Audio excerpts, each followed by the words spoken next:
So for tanking next, you want to be in melee or mage gear with a shield at the ready, some adrenaline pots, overloads, prayer renewals, penance aura is helpful, or the other prayer reducing one. So for the start, you're going to want to stand around about here, ready to lure next out, overload and renewal, spam click next, hit her, make sure her aggro is on you, and stand around about in this spot. So we'll evoke her, bring her back here. When she says there is, try and put a bleed on her, because bleeds work, because it's count as movement to try and get as much DPS as possible.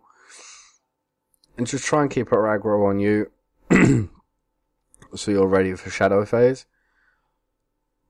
So when she says don't fear me, or the minion don't fear me, you're basically just trying to keep your health up because you won't be doing any damage at all. So try and use Reminiscence with dropping the prayer. You can get some quite good heals off it. On shadow phase, it's just normal. Don't stand in front of her for too long. Avoid the shadows. When she says fear this shadow, she's going to spawn a shadow. You're going to want to move as quick as possible. Then when shadow phase is over, you're going to want to run her straight through the middle. And try and stand on the ice minion side. As soon as blood phase starts, you're going to walk right in front of her melee distance so she doesn't walk away, and you're going to carry on hitting her. Even though she's siphoning, you're going to want to carry on hitting her so her aggro is on you. When she says I demand a black blood sacrifice, you're going to want to evoke her, so her aggro kind of stays on you pretty much all the time, so she doesn't actually take the sacrifice.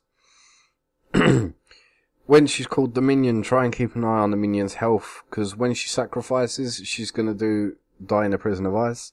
So try and whack anticipation roundabout now. Use immortality or barricade. Spam some defensive abilities. And as soon as you've basically done your ultimate, you're going to want to build as much adrenaline as possible and as quick as possible. When she does a contain this, surge or escape is helpful because you get the adrenaline boost, and it's just easy enough.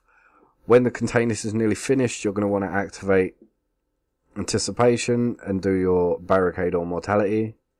You can use freedom while you're in prison, and you can also brew while you're in prison, but you can't eat as you're stunned. Now, as Zaros phase starts, you're going to want to stay in melee distance and try and find a way without moving too much that your DPS can stand behind her so that they take as little damage as possible. Because you never know, they might keep more food than you, and they can just give you some afterwards. So during Zaros, DPS is not really needed as much with a bigger team, but you're just going to want to keep your health high. You can use Reminiscence with dropping your prayer, and you can heal up to like 7 to 8k. But that's pretty much it on tanking next. Have fun, guys.